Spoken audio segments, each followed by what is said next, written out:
دنیا اعلیٰ حضرت نے کتاب لکھی ہے الامن والعلا، اس میں آپ فرماتے ہیں جو حضور کی پناہ میں آ جاتا ہے نا وہ بچ جاتا ہے۔ اللہ کرے آپ کو سمجھ آئے میری بات کی۔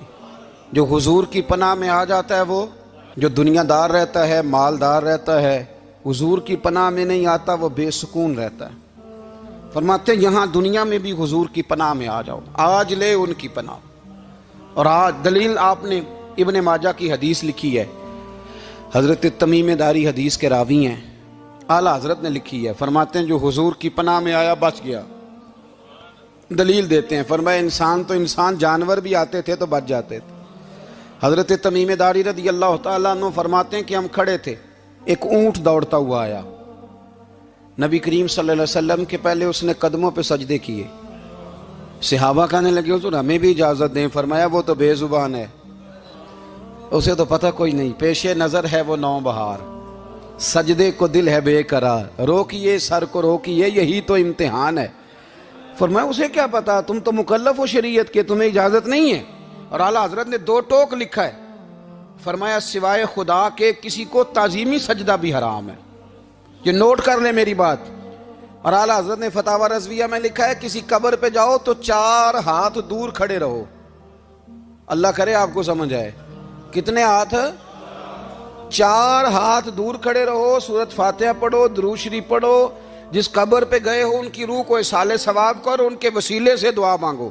اعلیٰ حضرت فرماتے ہیں قبر کو سجدہ بالاتفاق حرام ہے، طواف قبر کا کرنا بالاتفاق حرام ہے، بوسہ لینے میں اختلاف ہے کہ جائز ہے کہ ناجائز ہے، لیکن بوسے سے بھی چونکہ شک پڑتا ہے تو فرماتے ہیں احمد رضا کی رائے یہ ہے کہ بوسہ لینے سے بھی بچا جائے۔ وہ آ گیا تو اس سے اگلی باتیں کرتا ہے، بس خاموش رہ، باادب رہ اور پیچھے رہ۔ تو حضرت تمیم داری کہتے ہیں یہ حدیث اعلیٰ حضرت نے لکھی ہے الامن والعلا میں، فرماتے ہیں کہ اونٹ نے پہلے سجدہ کیا، قدم چومے، پھر اس نے حضور کے کان میں کوئی بات کہی۔ روزے دے دوالے نے غلامہ دیاں ٹولیاں، ایک پہ سن دے کروڑاں دیاں بولیاں، یعنی اونٹ نے بات کی تو حضور نے وہ بھی سن لی۔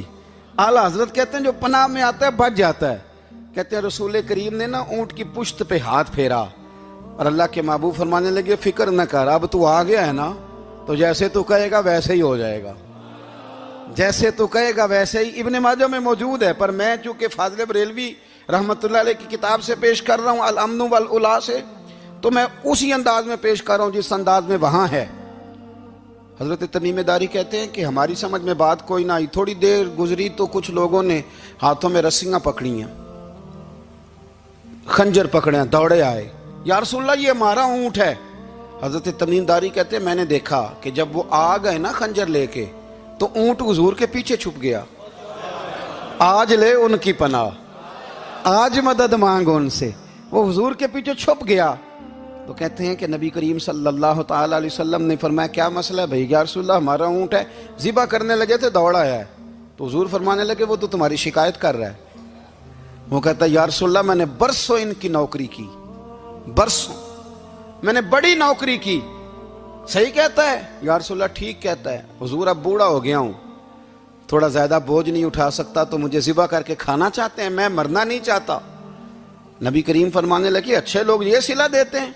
انہوں نے عرض کی حضور آپ حکم کر دیں، ہم اس کو چھوڑ دیتے ہیں یا رسول اللہ، نہیں ذبح کریں گے، خدمت کریں گے۔ حضور فرمانے لگے نہیں، اب میرے پاس آیا ہے نا، اب میں نے واپس نہیں کرنا، آج ہو گیا ہے، آج لے ان کی پناہ، آج مدد مانگ ان سے، آج ہو گیا یا رسول اللہ پھر رکھ لیں۔ حضور نے فرمایا نہیں بھائی پیسے بتاؤ کتنے؟ یا رسول اللہ نہیں کچھ نہیں۔ نبی کریم علیہ السلام نے فرمایا نہیں بتاؤ کتنے، بتاؤ کتنے؟ انہوں نے کہا حضور ایک دفعہ ریٹ لگایا تھا تو 100 دینار لگا تھا۔ حضور نے فرمایا بلال دے دو 100 دینار، 100 دینار دے دیا۔ اعلیٰ حضرت فرماتے ہیں دیکھو ان کی پناہ میں آنے کی برکتیں کتنی ہیں۔ ان سے کہا تم جاؤ، وہ چلے گئے۔ حضور نے پشت پہ ہاتھ پھیرا، فرمایا جا تو آزاد ہے۔ حضرت تمیم داری کہتے ہیں وہ پہلے گیا پھر پلٹ کے آیا، اس نے نبی پاک کے کان میں کو بات کی، کئی باتیں کی، پر میں ایک بات کرتا ہوں، کئی باتیں کی، ایک بات کی تو حضور رو پڑے۔ اونٹ چلا گیا، ہم نے عرض کی حضور یہ کیا کہہ گیا ہے؟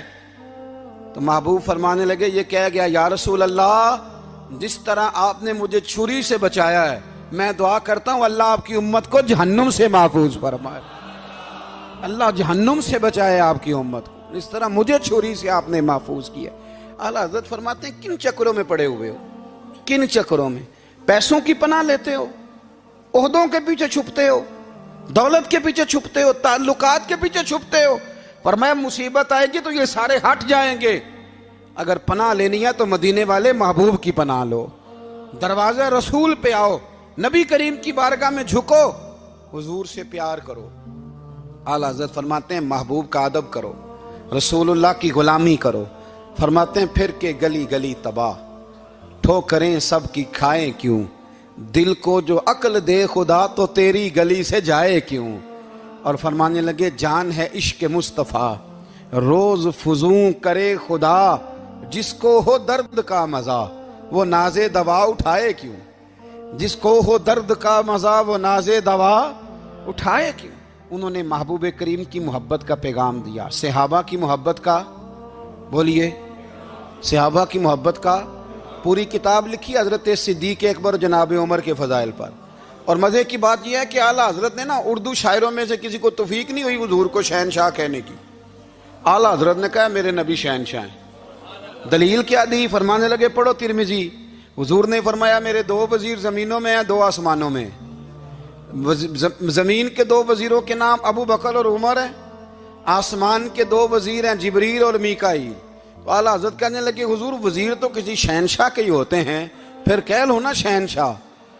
تو پھر فرمانے لگے حاجیو آؤ شہنشاہ کا روضہ دیکھو، حاجیو آؤ شہنشاہ کا روضہ دیکھو، کعبہ تو دیکھ چکے اب کعبے کا بھی کعبہ دیکھو، کعبہ تو دیکھ چکے اب کعبے کا بھی، غور سے سن تو رضا کعبے سے بھی آتی ہے صدا، میری آنکھوں سے میرے پیارے کا روضہ دیکھو۔ اعلیٰ حضرت نے ساری زندگی اور صحابہ کرام کی بات کی، اہل بیت کی بات کی، اولیاء کی بات کی، صوفیاء کی بات کی، دفاع کیا سب کا، سب کے شانوں میں لکھا، امت کو بتلایا کہ اپنے بزرگوں سے جڑے رہو گے تو بچے رہو گے۔ اعلیٰ حضرت نے طنز کرنے سے، تنقید کرنے سے، بلا وجہ غلطیاں نکالنے سے اور ایک دوسرے پر لان تان کرنے سے ہمیں بچنے کو کہا۔ اعلیٰ حضرت فرماتے ہیں کوئی علم اگر آ جائے نا تو اس کا معنی یہ نہیں کہ سب کو جاہل سمجھ لینا چاہیے۔ سمجھ آ رہی ہے میری بات کی؟ ہم جس شعبے میں بھی ہوتے ہیں نا سامنے والے کو ان پڑھ ہی سمجھتے ہیں۔ مولویوں کے بارے میں بعض لوگوں کا خیال ہے کہ یہ پتہ نہیں کون سی مخلوق ہے، ان کو کیا پتا دنیا داری کا۔ میں صحیح کہہ رہا ہوں۔ اسی طرح جو میرے شعبے سے تعلق رکھنے والے لوگ ہیں وہ کہتے ہیں شاید سارے تاجر 2 نمبر طریقے سے ہی مال کماتے ہیں۔ یہ ہو نہیں سکتا، ایسا ہو نہیں سکتا۔ ہمیں نا دوسروں کی اہمیت کی خبر رکھنی چاہیے، ہمیں ایک دوسرے سے پیار، ہم طنز کرتے ہیں، تنقید کرتے ہیں۔ فاضل بریلوی منع کرتے تھے، آپ فرماتے ہیں یہ طریقہ درست، ہم جب غلطیاں نکالنے پہ جاتے ہیں تو معاذ اللہ اتنا اوپر بن جاتے ہیں کہ معاذ اللہ ثم معاذ اللہ اللہ رسول تک پہنچ جاتے ہیں۔ اعلیٰ حضرت کے زمانے میں ایک شخص نے کہہ دیا نبی پاک کا خیال آئے تو نماز ٹوٹ جاتی ہے۔ عقل ہے نا جی، جہاں مرضی لے جاؤ۔ وہ کہنے لگا جی میں نے خالص اللہ کے لیے پڑھنی ہے نا فلسفہ عجیب، نبی پاک کا خیال آئے تو نماز۔ اعلیٰ حضرت فرمانے لگے تو بڑا ہی پاگل ہے، جب تو کہے گا السلام علیکہ ایھا النبی، خیال آئے گا کہ نہیں؟ فرمانے لگے تو بڑا ہی نادان ہے، جب تو کہے گا اللہم صلی علی محمد وعلی، خیال آیا کہ نہیں آیا؟ فرمانے لگے تو نبی پاک کی بات کرتا ہے، نماز میں تو ابا اماں کا بھی خیال آتا ہے، ربنا اغفر لی ولوالدی۔ فرمانے لگے ربے کے خیال سے نہیں ٹوٹتی تو مدینے والے کے خیال سے کیسے ٹوٹ گئی؟ فرمانے لگے بڑا ہی بیوقوف ہے تو۔ اعلیٰ حضرت فرمانے لگے تو کہتے ہے حضور کا خیال آئے تو ٹوٹ جاتی ہے؟ فرمانے لگے جب تک حضور کا خیال آئے نہ نماز ہوتی نہیں، جب تک حضور کا خیال نہ آئے نماز ہوتی نہیں، سوال ہی نہیں پیدا ہوتا۔ لوگوں نے کہا جناب وہ کس طرح؟ تو اعلیٰ حضرت فرمانے لگے اللہ نے کہا قرآن میں واقعی الصلاۃ، نماز پڑھو، یہ نہیں بتایا کتنی پڑھنی ہے، اور یہ بھی نہیں بتایا فجر کی کتنی پڑھنی ہے، یہ بھی نہیں بتایا ظہر کی، یہ بھی نہیں بتایا قیام کیسے کرنا ہے، ہمیں یہ بھی نہیں بتایا رکوع کیسے کرنا ہے۔ ہمیں پتہ کیسے پتہ چلا؟ جب صحابہ نے کہا نا رب کہتا ہے نماز پڑھیں تو کیسے پڑھیں، تو حضور فرمانے لگے سلو کما رأیتمونی اصلی، نماز اس طرح پڑھو کرو جس طرح مجھے پڑھتے ہوئے دیکھتے ہو.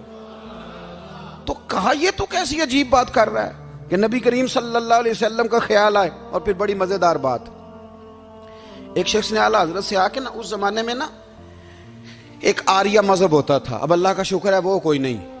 اب ویسے جو بڑے نئے نئے مذہب نکل آئے ہیں, جو آدمی جتنا پڑھ جاتا ہے معاذ اللہ وہ ایک نئی بات ہی شروع کر دیتا ہے, اور جو انوکھی بات کرے اس کے پیچھے رش بھی زیادہ ہو جاتا ہے. سٹائل ذرا ہٹ کے ہو نا جی تو ذرا ماحول جلدی بن جاتا ہے. تو وہ آریہ مذہب تھا, تو وہ ایک آریہ آ گیا اعلیٰ حضرت کے پاس, آ کے کہنے لگا کہ فرض کی اہمیت زیادہ ہے کہ سنت کی؟ تو اعلیٰ حضرت فرمانے لگے بھئی اہمیت تو فرض کی زیادہ ہے. تو کہنے لگے آپ کا وضو تو پھر سنت سے شروع ہوتا ہے.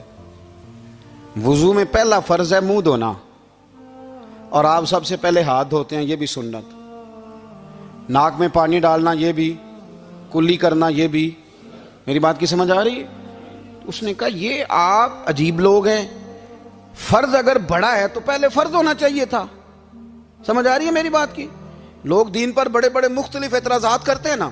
اس نے کہا جی پہلے ہونا چاہیے تھا فرض, تو منہ دھونا فرض ہے, آپ نے گھٹنوں تک ہاتھ دھوئے, اب یہ جو آپ نے ہاتھ دھو یہ بھی سنت, کلی کری تو وہ بھی سنت, ناک میں پانی ڈالا تو وہ بھی سنت, تو آپ تو چوتھے نمبر پہ فرض ادا کر رہے. تو اعلیٰ حضرت فرمانے لگے تم اصل میں محبوب کا غلام نہیں نا. ہاں تجھے کیا پتا ہو یہ بات کیا ہے, تو بیٹھ جا ہم سے سن, ہم تجھے بتاتے ہیں. اس نے کہا جی کیا مطلب؟ فرمانے لگے یہ محبوب جو ہے نا ہمارے, یہ ہمیں بڑی جگہوں سے بچاتے ہیں, یہ بچا بچا کے فرائض تک لے جاتے ہیں. کیا کیا مطلب؟ کہنے لگے حضور نے ہمیں کہا ہے کہ پہلے نا ہاتھ دھو لو, پتہ چل جائے پانی زیادہ گرم تو نہیں, منہ جالی نہ جائے, پہلے نا دیکھ لو. فرمایا پھر ناک میں ڈال کے پتہ کرا لو کہ اس میں سے بدبو تو نہیں آتی. سنت بھی ادا ہو گئی, پتہ بھی چل گیا بو تو نہیں آ رہی. اور فرمایا پھر منہ میں ڈال کے چکھ لو کہ بد ذائقہ تو نہیں. اب یہ 3 سنتیں ادا کر کے تم فرض ادا کرو گے تو اللہ بھی راضی ہوگا, اللہ کے رسول بھی راضی ہوں گے.